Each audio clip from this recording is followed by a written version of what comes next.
स्वागत है आप लोग का हम लोग चैनल विद्या स्पेक्ट्रम पे। हमारे सामने बैठे इंजीनियर जाकिर खान वारसी और आज है पॉडकास्ट का एपिसोड नंबर 2। पिछला पॉडकास्ट के एपिसोड पे हम लोग का टॉपिक जो था वो बहुत ज्यादा हिट गया था। आप लोग का थैंक यू वीडियो को इतना सक्सेस देने के लिए, इसलिए मिला है पॉडकास्ट का एपिसोड नंबर 2। तो आज का जो टॉपिक है वो है इलेक्ट्रोस्टैटिक्स। इसके रिलेटेड ही बहुत लोग के क्वेरीज रहती हैं, तो आज से सर हम लोग रिक्वेस्ट करें कि आज आप इलेक्ट्रोस्टैटिक रिलेटेड हम लोग को सवालों का जवाब दें। तो पहला जो सबसे बेसिक क्वेश्चन है, जो मतलब कह सकते हैं सबसे बेसिक क्वेश्चन, वो है इलेक्ट्रोस्टैटिक होता क्या है? What is electrostatic? Thank you. जैसे कि आप जानते हैं कि विद्या स्पेक्ट्रम आपका जो चैनल है सब फेवरेट चैनल है और इसमें तमाम आपको वीडियोस फिजिक्स की और इंजीनियरिंग सेक्शन की वीडियो आती रहती हैं।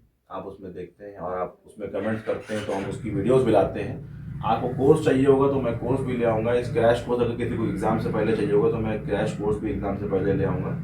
तो जो आपने सवाल पूछा है कि इलेक्ट्रोस्टैटिक्स क्या होती है, इलेक्ट्रोस्टैटिक जनरली जो हम कहते हैं कि किसी भी चार्ज की स्टडी इन स्टैटिक कंडीशन, रुके हुए चार्ज की, यानी अगर उसकी वेलोसिटी 0 है और उसको अगर हम स्टैटिक कंडीशन में मान के चल रहे हैं तो उस कंडीशन में उसकी स्टडी, उस पर क्या फोर्स लग रहा है, समझ रहे हैं आप, उस पर क्या एनर्जी उसकी, वो क्या एनर्जी उस पर हो रही है, क्या उस पर फोर्स लग रहा है।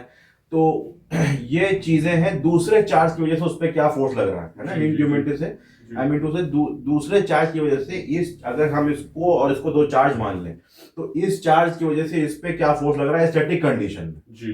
तो इन सारी फील्ड ऑफ स्टडीज अगर स्टैटिक कंडीशन में हो चार्ज पार्टिकल के, अगर आप जानते हैं चार्ज पार्टिकल दो टाइप्स के होते हैं, पॉजिटिव चार्ज और नेगेटिव चार्ज।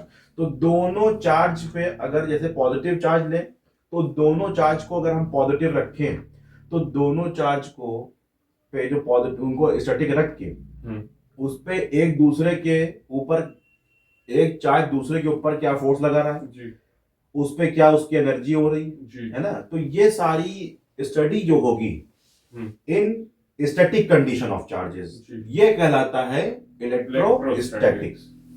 ये इलेक्ट्रोस्टैटिक कहलाता है। और एक दूसरा सवाल जो स्टूडेंट्स को क्वेरीज में रहता है, एक इलेक्ट्रोस्टैटिक में एक लॉ है, कूलम्स लॉ, वो लोग को मतलब बहुत समझ में नहीं आ पाता, तो हम आपसे रिक्वेस्ट करें कि आप उसको अपने सरल भाषा में समझाएं कि कूलम्स लॉ आखिर होता क्या है। जी जी बिल्कुल। जैसे आपने देखा है कि अभी जैसे हमने आपको बताया कि कोई भी दो चार्जेस हैं, अगर वो फील्ड अगर वो स्टैटिक कंडीशन में, तो स्टैटिक कंडीशन में तो उनके ऊपर एक चार्जेस की वजह से दूसरे चार्ज पे क्या फोर्स लग रहा है, तो कूलम्स ने यही डिस्क्राइब किया जी, यही अपने थ्योरी से, अपने लॉ से यही डिस्क्राइब किया कि एक चार्ज दूसरे चार्ज पे जो क्या फोर्स लगा रहा है। तो वो उन्होंने अपना जो फॉर्मूला दिया F इज इक्वल्स टू के Q1 Q2 upon R square, ठीक है।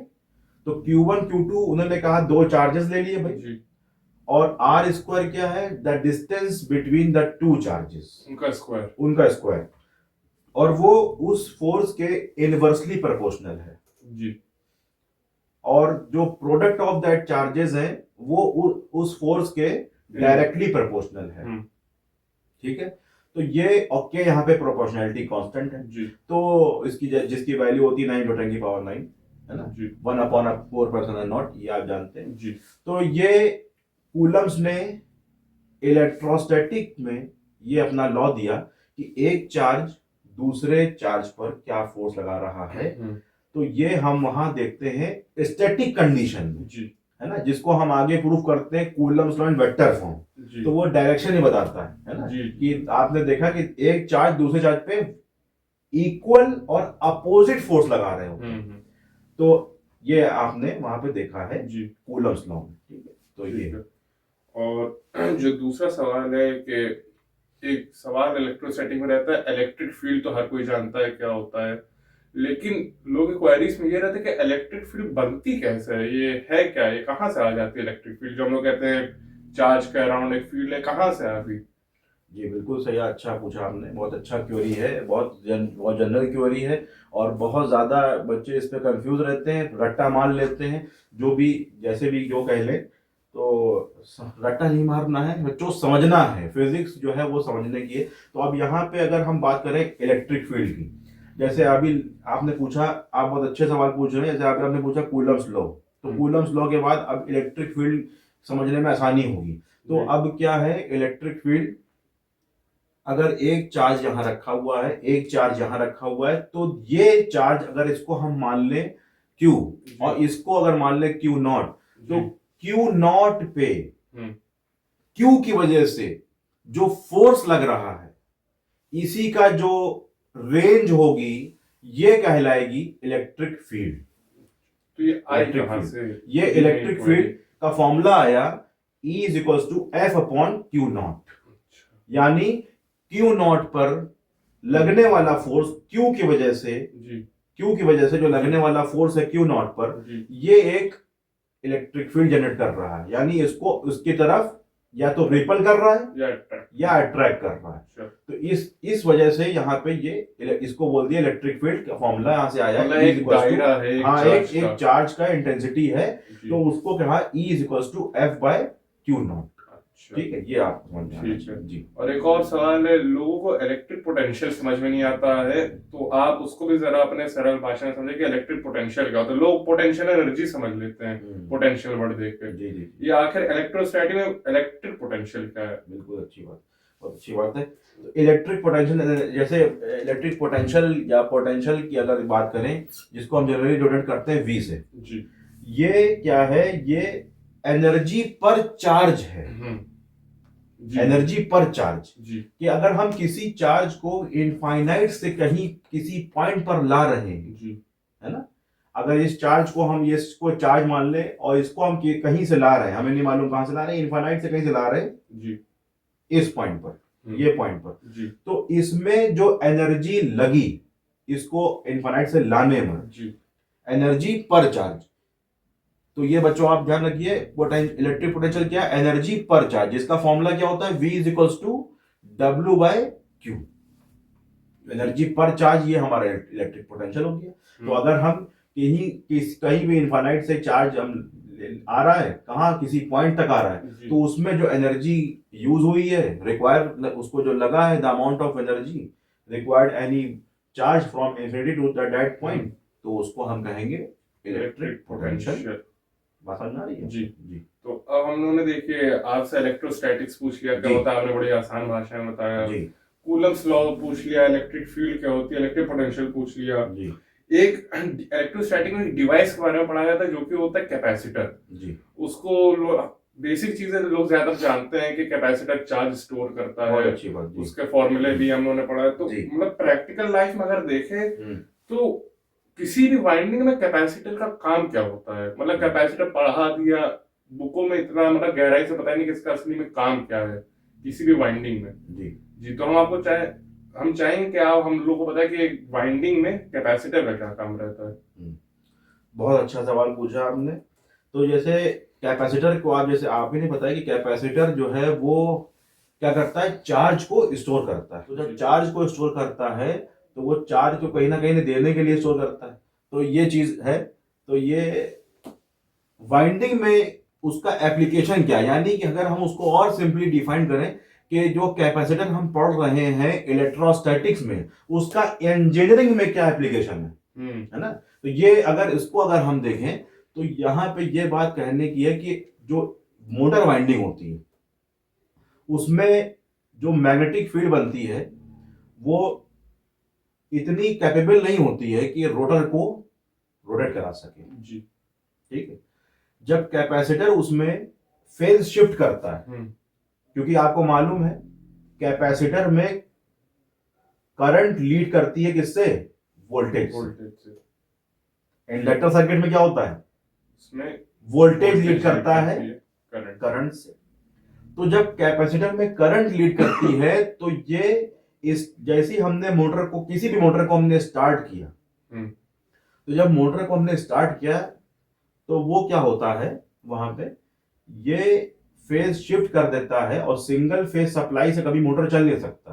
अगर कैपेसिटर हटा दे हम तो मोटर खाली घूम घूम ऐसे आवाज निकालेगा, लेकिन वो चल नहीं पाएगा जी। तो उसको स्टार्टिंग टॉर्क प्रोवाइड करने के लिए कैपेसिटर लगाया जाता है। अच्छा। अब स्टार्टिंग टॉर्क कैसे लगता है, अब अगर और उसका डीपेस्ट कॉन्सेप्ट अगर हम जाने, स्टार्टिंग टॉर्क कैसे लगता है, तो स्टार्टिंग टॉर्क ऐसे लगता है कि जो कैपेसिटर करंट लीड करता है, जी। करंट लीड करके जो करंट भेजता है, उससे मैग्नेटिक फील्ड एक दूसरी मैग्नेटिक फील्ड बनती है जी। क्योंकि मोटर के अंदर दो वाइंडिंग है, एक मेन वाइंडिंग है, एक ऑक्सिलरी वाइंडिंग जी। होती है। जनरली ऑक्सिलरी वाइंडिंग हमारी कैपेसिटर की वाइंडिंग होती है, मेन वाइंडिंग जो रोटर स्टेटर की वाइंडिंग होती है। आपने जनरेटर पढ़ा है, तो स्टेटर और रोटर एक होता है, तो वो एक मैग्नेटिक फील्ड बना रहे होते हैं, तो वो इतने कैपेबल नहीं है कि वो रोटर को घुमा सके। अच्छा। ठीक है, तो वो रोटर को स्टार्ट करवा सके, वो इतने कैपेबल नहीं है। वो मैग्नेटिक फील्ड ऐसा नहीं कि वो रोटर को घुमा सके। लेकिन जब उसमें कैपेसिटर लग जाता है तो ये फेज शिफ्ट जो करता है, तो ये अपनी मैग्नेटिक फील्ड देता है दूसरे एंगल में। अच्छा। उसका एंगल दूसरा रहता है मेन वाइंडिंग का, और इसका एंगल दूसरा रहता है। दोनों के एंगल जब हम उसका रिजल्टेंट निकालते हैं तो वो क्या करता है, इस रोटर को घुमा देता है। जी।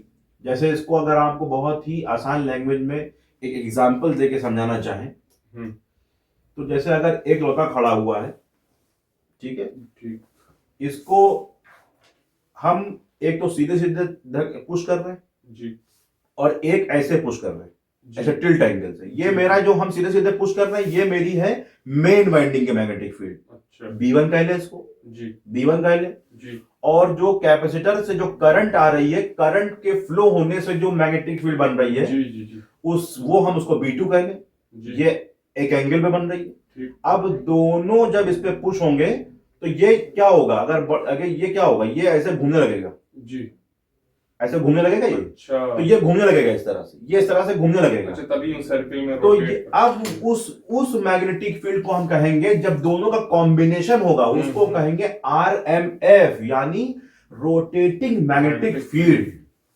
अच्छा। अब वो रोटेटिंग मैग्नेटिक फील्ड रोटर को घुमा देगा। अच्छा, घुमा ऐसे सर्किल डायरेक्शन में घूमती है। ठीक, तो अब वहां मोटर हमारा घूम जाएगा। ये है स्टार्टिंग टॉर्क प्रोवाइड करना। अच्छा।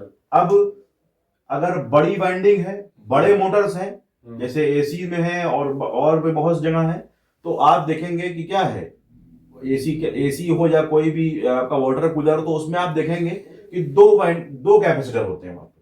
अच्छा। एक स्टार्टिंग कैपेसिटर, एक रनिंग कैपेसिटर। स्टार्टिंग कैपेसिटर का काम ही यही क्या है, स्टार्टिंग टॉर्क प्रोवाइड कर देना, और फिर वो उसको कट कर देगा। लेकिन रनिंग कैपेसिटर का काम क्या है, उसके फंक्शन को स्मूथ बना रखना। फंक्शन को स्मूथ बना रखना। तो ये कैपेसिटर का काम ये होता है, चार्ज को वहां पे देना, अपने अंदर जो चार्ज उसके अंदर स्टोर है उसको देना। इसलिए जब पंखा हमारा क्या हो जाता है, धीमा हो जाता है, फैन हमारा धीमा हो जाता है, उसकी स्पीड स्लो जाती है, तो इलेक्ट्रिशियन आता है, कहता है इसमें कंडेंसर, अपनी लैंग्वेज में बोलता है, वो कंडेंसर खराब हो गया। तो कंडेंसर जनरली है क्या, कैपेसिटर है जी। तो हमारे जो घर में होम एप्लायंसेस होते हैं उसमें 2.5 माइक्रोफैराड का कैपेसिटर लगता है। अच्छा, तो उसमें उसका कंडेंसर, चार्ज कंडेंसर। हाँ, तो नहीं, तो अब उसमें कंडेंसर, तो वो अपनी लैंग्वेज में कह रहा है, हम तो कैपेसिटर कहेंगे ना उसको। तो कैपेसिटर जब लगाते हैं इसमें, तो कैपेसिटर जब लगा दिया, तो कैपेसिटर, इसलिए आपने पढ़ा है भी, ये कैपेसिटर में कैपेसिटर चार्जिंग और कैपेसिटर डिस्चार्ज भी होता है। तो जब चलता रहेगा कोई भी चीज, तो वो डिस्चार्ज भी तो होगा ड्यू टू वोल्टेज फ्लक्चुएशन और तमाम चीजें उसमें, तो वो डिस्चार्ज भी हो जाएगा। तो एक कंडीशन ऐसी आती है, पंखा फिर मेरा स्लो चलने लगता है। तो अगर कैपेसिटर नया लगा देते तो फिर वो अपनी स्पीड पकड़ लेता है ना। तो ये है कैपेसिटर का फंक्शन। थैंक यू, आपने इतने सारे सवाल बताए इतने आसान लैंग्वेज में। और अगर आप लोग और भी कोई क्वेरीज है तो कमेंट सेक्शन में बता दीजिएगा, हम लोग ऐसी और पॉडकास्ट लाते रहेंगे आप लोग क्वेरी सॉल्व करने के लिए। तो थैंक यू सर, आपने अपना कीमती समय हम लोग को दिया। तो आज की इस वीडियो के लिए इतना ही, मिलते हैं आपसे नेक्स्ट वीडियो में। तब तक के लिए thank you, and do like and subscribe our channel, and good bye.